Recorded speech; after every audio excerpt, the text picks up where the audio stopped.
So, yeah, good afternoon all, and thank you again for joining us. And Dawie, thank you so much for making your time available. Just talking to our members again about some of the questions that's going on. Interesting conversation you and Stephen just had now. But yeah, I'm just not going to talk too long. Hand it over straight to you. And then if you can maybe just give us your uptake on what's going on in America at the moment and any impacts that we can expect on a global economy or even a South African economy. And then one of the hottest topics that people are asking about is the state of the pension fund. So yeah, thank you and welcome, Dawie Roodt. Really appreciate your time. Okay, Donkey, thank you all for the invite. I don't really have a whole presentation prepared for this because I wasn't 100% sure on what you want from me, but I always have. I feel sometimes a little bit like Steve Hofmeyr with a pocket full of songs, and you just ask me, and I can just sort of put them in a different sequence and sing a couple of songs. So I will. No, you're definitely the right man for the job. All right, so let me just get going. Before we get to the US, I just want to make a general comment on how things usually what happens when with governments and the process of this thing that we call government. Remember, a government, depending on your school of thought, of course, but this is the classic conservative or classic liberal view of what the role of a government is. And the role of a government, this is something I ascribe to, and the role of a government is to perform certain functions. And these functions are, firstly, the primary functions of the state are firstly to provide defense. So you have a government to provide defense. And by the way, the assumption here is that you have a country that is usually a geographic area. So let's assume that is what your idea is of a country. And my idea of a country is something, it's an idea, it's simply agreement between individuals. And you get it all the time. You get countries deciding to put their geographic areas together, and you call it a new country, like South Africa did in 1910. Or you decide countries to split their geographic areas and get more than one country, like North and South Sudan 2 or 3 years ago. But anyway, the point I want to make is the classical view is that the function of the state is firstly to provide defense. That's a primary function. Another primary function is that to provide internal defense or policing, so protection inside of your border. That's another primary function. And the third primary function of the state is to provide an independent judiciary. So those are the three things that the state is supposed to provide. Then if you move a little bit to the left on the political spectrum, then gradually the role of the state increases. And you get things like, and many conservative people on, let's call it the right of the political spectrum, may even accept that the state's function is also to provide certain infrastructure, like roads and harbors and stuff like that. And then gradually, if you move a little bit more to the left, people will agree, or people may include certain other functions, like, for example, provide education, provide health services, and eventually even start providing money, give people money. And we have that in South Africa. It's called grant system. And many countries in the world's got that. Initially, the grant system was only in the form of pensions, which started in Germany just at the time of Bismarck. But today, there are many countries in the world where they actually give money to people if you're below a certain threshold. And in fact, some countries in the world are even thinking of a so-called basic income grant where you get money regardless. Now, the reason why I give this background is, but what we usually see with countries and with governments is that gradually people learn that, and remember we have democracies. And maybe let me just define what a democracy is. The correct definition for a democracy is collective decision-making over collective things. Now, a very good example of a collective thing is defense, because we all get the benefits of defense, whether you want to be defended or not. And that is an example of something over which we should have collective decision-making, or we should decide via the democratic process on how much we want to spend on defense, as an example. I'm not going to go through all of this, I'm just using some examples. Unlike, for example, education. Education should not be part of the democratic process. And the reason for that is because you can exclude people from education. So we shouldn't vote on whether we should have schools or not. Because if you don't pay, your kids don't go to school. That is the extreme view on this specific function, and that's education. So the point is, things over which you cannot exclude somebody, like, for example, defense, you get defended whether you like it or not. Those things are part of the democratic process, while things whereby somebody can be excluded from, like, for example, education, those things should not be part of the democratic process. So that is the classic, let's call it the radical right-wing view. If you like, it doesn't matter, but that is more or less what how the functions of the state are defined. Then, putting that back to what we've just seen in the United States and what we're seeing in the rest of Europe and what we're seeing in South Africa as well, is that democracies are not what they're supposed to be anymore. Democracies today are basically a tool in the hand of the majority to vote for the maximum kind of benefits that they can get out of the state. So the state is not there to provide certain primary functions anymore. In fact, the primary functions of the state today is only about a fraction of what it used to be. And today the state provides more on social expenditure than on most other things. In the case of South Africa, for instance, we spend more on education than in any other function of the state. So education and the various other social expense items are much, much bigger and takes out a much larger chunk out of total state spending than the primary functions of the state. And in fact, the primary functions, like, for example, policing in South Africa, is a total mess, as we all know. So they've abandoned to a large extent their primary functions, and they're getting involved in all sorts of other things. Now, this is important because, like I've said, people have learned a very important lesson, and that is, if you vote for those politicians that give you the things that you want, then you can actually be a passenger on this system that we call democracy, and you can vote yourself all sort of wonderful things like basic income grants and huge spending on education, and you can basically get other people to pay for that. Unfortunately, the tax base is not always there to fund these sort of things.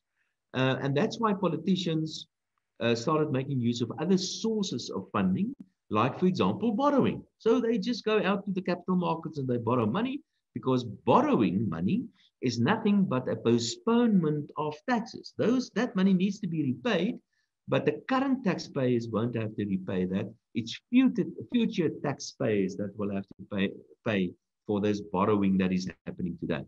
And if you look at the Western world, many countries, and I think the United States is an excellent example of that, is that the debt levels today have been going up at an alarming rate.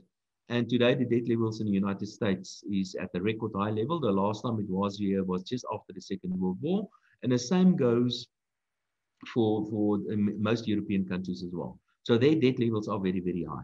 And coming back to politics, and that is the reason why Biden won. Of course, there are many other reasons.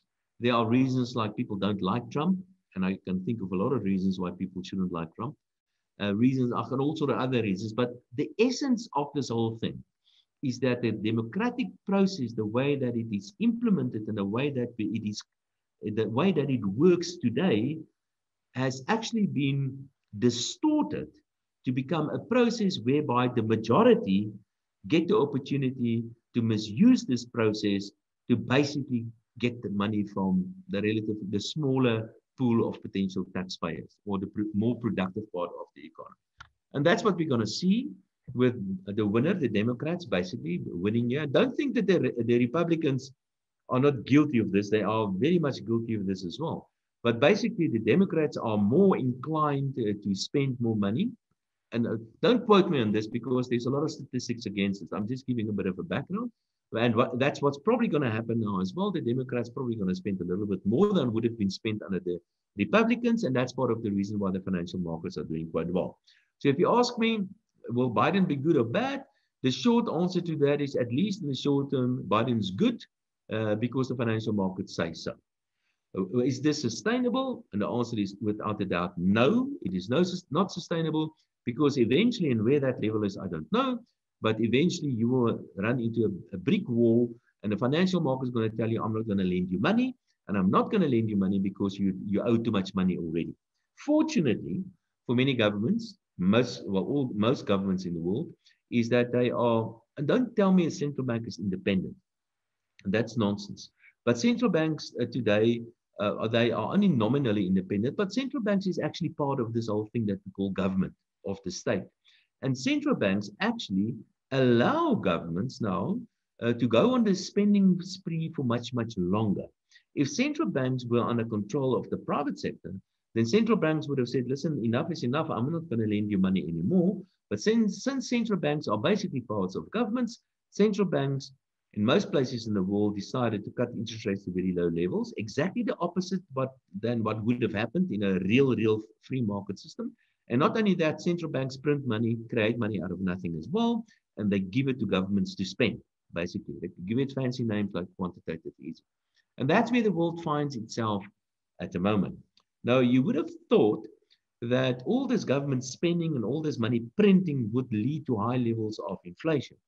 And the reason why we do not see very high levels of inflation, or at least not yet, is simply because of something that economists call the velocity of money. Remember, money, there are many different ways of looking at money, but in this context, what is important is the following, and that is that central banks create money out of nothing, and they put this money into the market via certain conduits. So the money ends up in the financial market, or in the market, in the economy, if you like. And then that is so-called base money or high-powered money. The market then takes this money and lends it out, and the money is redeposited back at banks, and that is called the so-called fractional reserve system of banks. So a little bit of money, base money created by central banks, eventually turns into a lot of money if people start borrowing money and banks start lending out money. And that's the reason why we don't see much inflation yet, because the velocity of money has fallen off a cliff in recent years. So there's a lot of base money that has been created out there. We do not see inflation yet because the base money is not really converted in the second layer of money of the so-called via the banking system and via the system called fractional reserve system. Once that takes hold, once we see people start borrowing money, and basically what central banks want us to do is to borrow money, and they want the banks to lend money. That's what central banks want us to do. But the moment we start doing that, that will lead to a second phase of money creation, and that is far more dangerous than the base money creation part. Of course, you need base money for the second part of money creation to take place as well. But once that starts happening, it can get out of hand very quickly. And the conventional way of stopping that is by increasing interest rates to get people to borrow less money. We're not there yet. I think it's going to take some time before the Americans are there and before the Europeans are there, because there are various reasons why people do not want to borrow money. A very important reason is demographic changes. For example, people are getting older. People do not want to borrow money because they don't want to buy a new house. They don't want to buy a new car and stuff like that. So demographic changes is a very important one to that. And that's completely different from countries like, for example, South Africa. And I'll get to that, South Africa now.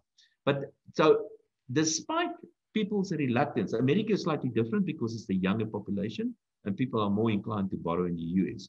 So I've got a suspicion that worldwide we're going to see some inflationary issues in a couple of years. Not yet.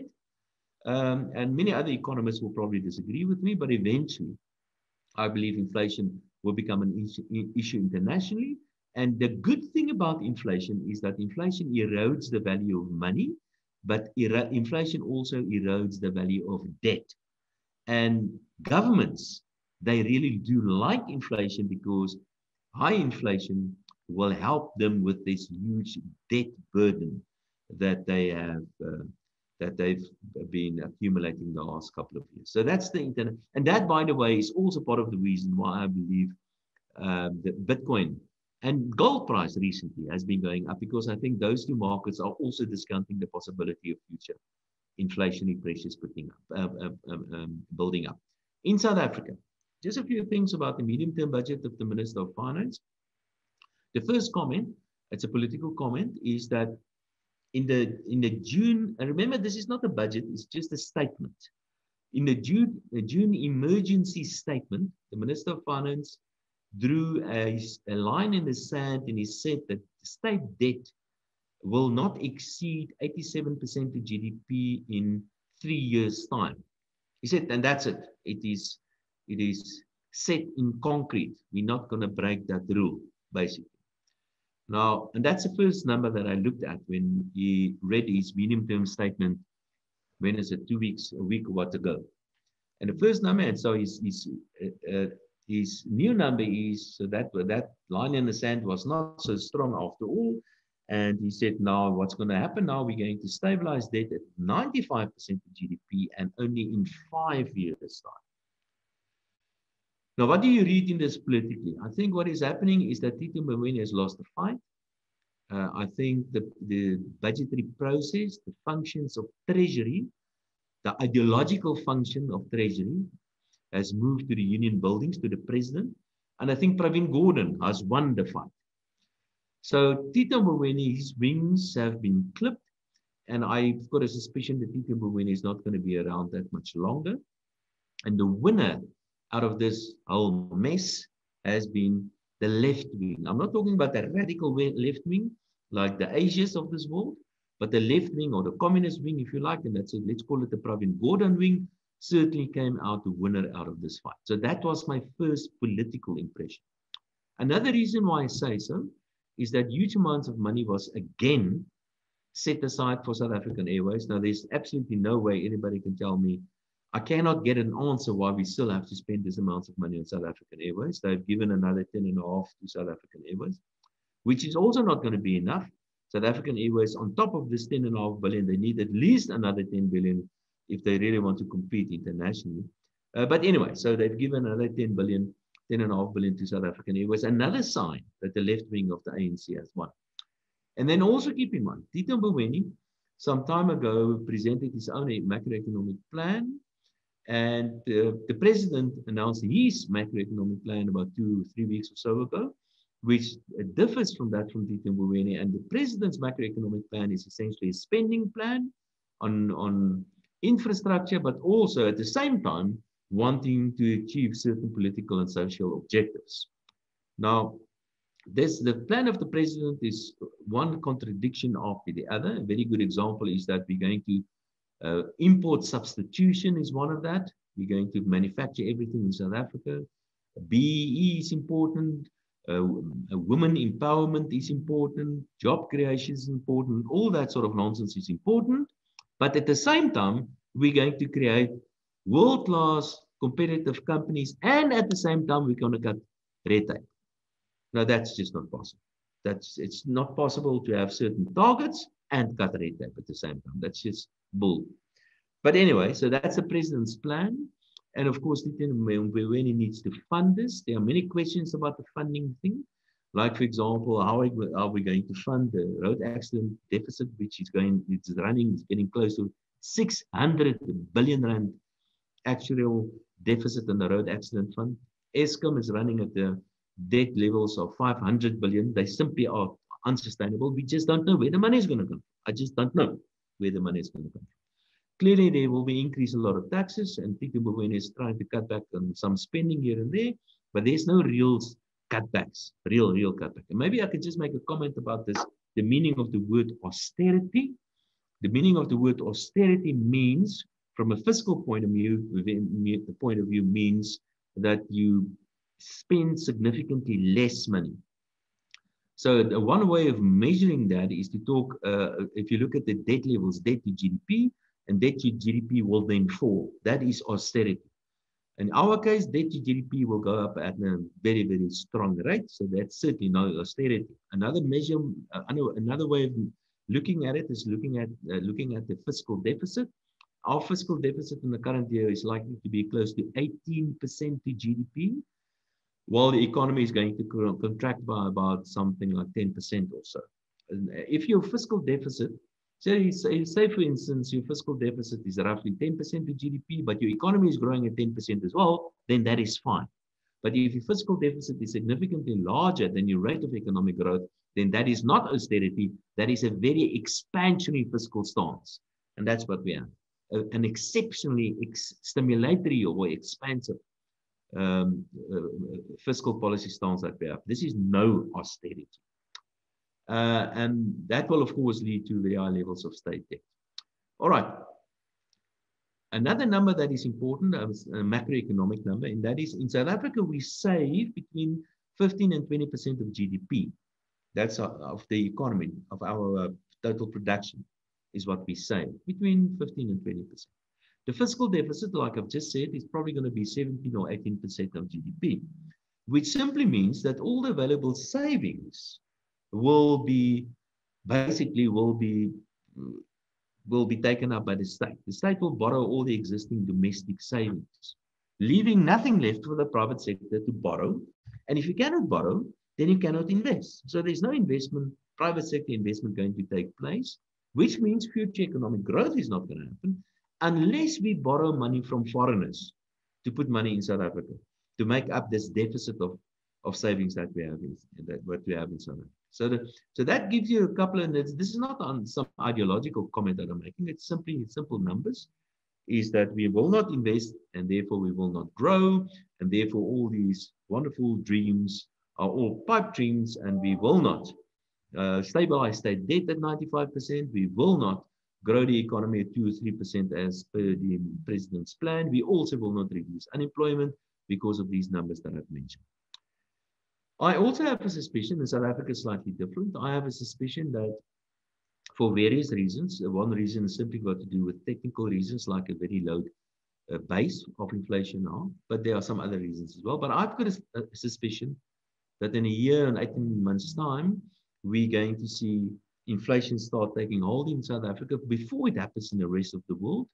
And when inflation happens, that leads to all sort of other nasty things in the economy, which is also bad for economic growth, which will make the state debt levels even more unsustainable.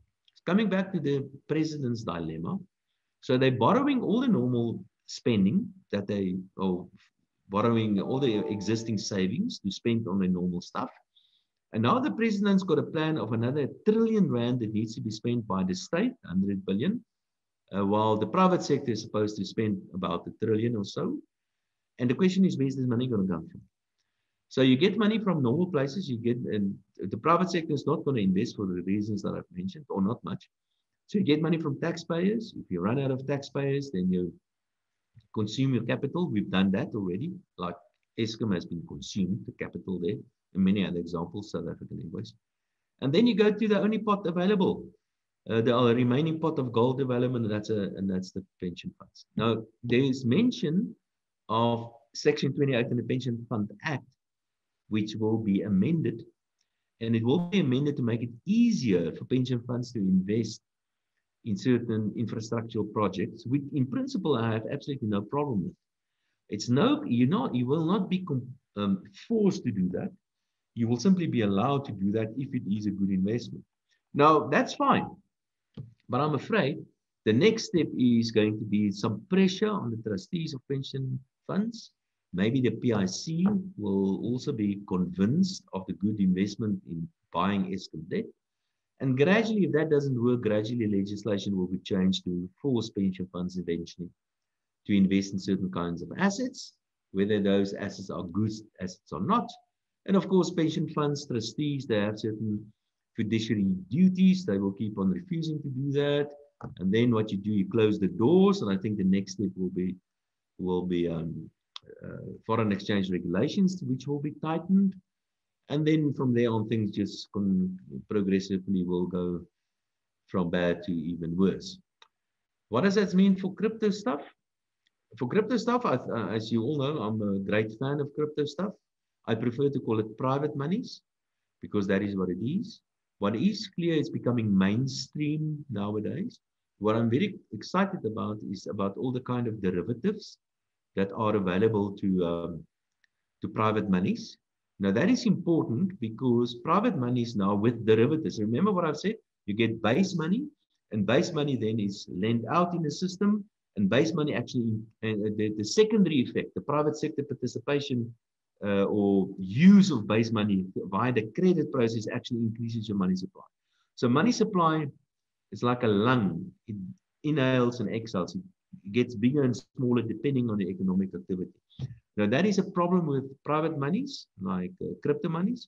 It's a problem because the amount of money is basically set. That means during times of need for liquidity, when the market needs a lot of money, then there simply isn't money available because there's an X amount of money. It's like the gold standard.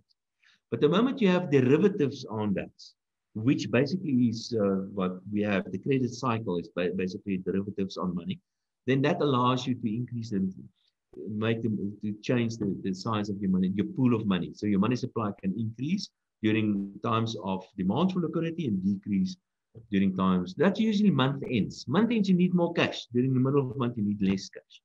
And some developments in the crypto space or the private money space will allow that to happen. So I'm very excited about that. And like I've said, it's become more in the mainstream. There are quite a number of really big shot banks that are opening bank accounts now where they accept private monies into the bank accounts as well. So, and then I've just had a look at Bitcoin. I see Bitcoin in rand terms is nearing its all-time record. Yeah. So, and I think crypto, the time is gradually coming for crypto or private monies to really start competing with fiat money out. Okay, that's just a few words. I don't know if that is what you wanted, Diebold. Any questions? I'm happy to try to see if I can also. Yeah, that's perfect. Thank you, Dawie. And I mean, exactly like what you were saying about the inflation, we are definitely aware of that's going to come next year. And this whole private money or digital money or crypto, same thing. And a lot of things is happening. We see platforms like Binance now opening up loans peer-to-peer, which is really good news for the crypto space. And yeah, there's many other companies now jumping on the board. We saw PayPal, we saw FNB, which was a shocker. It was quite interesting a year ago, or less than a year ago. FNB was totally against crypto. And now all of a sudden they open with their e-wallet. So yeah, lots of interesting stuff happening. But on that, we're going to be chatting tomorrow a little bit more about the digital money or cryptos, as you would like it, and the compounding effect and some of the points that Dawie was just raising now. Dawie, your thought on the elections, if we can jump in there, unless there are questions for Dawie, you're welcome to raise your hand. And then we you mean the US elections? The US elections. What's your take on the, we don't have to go into conspiracy theories or, but just I can Biden, tell you Trump. One thing, there are more than 300 million Americans, and how the Americans can decide on those two characters as candidates, I mean, it beats me. But what I think is going to happen, and I must tell you, I like it quite a lot. I've asked my people to do some research on it. Kamala Harris, I think, will eventually basically run the White House, and maybe soon, because Biden is clearly all his faculties is not really there, I think. And I think she will be a good president. What I've seen of her is it's positive, and I think certainly that is of the four candidates, without a doubt, I think she's the best. And not necessarily in terms of policies and so on, but I think I think she understands stuff better, and I think she's a much better personality than any one of the other three. So yes, what I am surprised about the election in the US is that Donald Trump did much better than what CNN had us believe, and the other mainstream media. That is without a doubt the case. If there was a big conspiracy and a lot of fraud and so on, I just don't know. We'll see what's going to happen. But I think this is also perhaps the worst possible outcome because it's so close, and it's much better to have an obvious, clear leader that won by a large margin than to have something this close. Because when it is this close, people talk about conspiracies, and it's not good. It's not good for nation building and all that. No, that's perfect. Just on a last question, and then it doesn't look like there's any questions. A whole bunch of people struggle to get online today. Digital or private money as part of your portfolio? Thumbs up or thumbs down, or still cautious? Yeah, you asked me about my portfolio. No, not your portfolio in general. So somebody like us here. Yeah. But you use the word, the point I want to make is you use the word portfolio, and I guess what you mean by that, investment portfolio. That's what you... Yeah, I just don't like to use the word investment in crypto space. Yeah, I will be, let me tell you where I like the crypto stuff. or the private. Yeah, you know, it's very difficult even to call it money because I've changed my definition for money. I call it's basically information. That's what it is. That's so if you want me to define money, I would say from now on, let's rather call it information because that information can mean that I can use this information to acquire something. I can use it as money. I can use this money. I can use this information as a means to save something. So I can put it away and use it tomorrow. I can postpone my consumption, in other words. Or I can use this information to prove that I'm an owner of something. So it really depends on the information that this specific coin is carrying. But I think let me tell you why I say so, because we are thinking of issuing a stable coin with an underlying financial asset, which is a listed financial asset on the JSE, for example. In that case, if you acquire that coin, you're not acquiring the coin as such, you're actually acquiring the underlying asset. So I can't really answer your question, but I think the answer to that is, I think it's a little bit artificial to say that crypto should be X% of your portfolio, because maybe cryptos or private monies could be 50% of your portfolio, but it actually represents something completely different. Yes. Like, for example, a stable coin, for instance, could represent gold, for instance. So that's, I think, and that's a good thing, because what is happening now is that private monies or cryptos or this technology is becoming pretty much mainstream. And we should stop asking questions like, for example, what percentage of my portfolio should be in crypto? That's the wrong question. Okay. No, good answer. So yeah, it's interesting because, I mean, we get that asked quite a lot. How do I diversify my portfolio? And like you rightly said, it is the investment portfolio, but you shouldn't see it as your investment. So yeah, there's quite a lot of schooling or thoughts processes coming out in the space. Very interesting to watch it and keep an eye on it. But people are making some serious good returns in the space at the moment. Yeah, no, I know that. And it's ridiculous. It's actually scary if you look at some of the portfolios, what people are doing.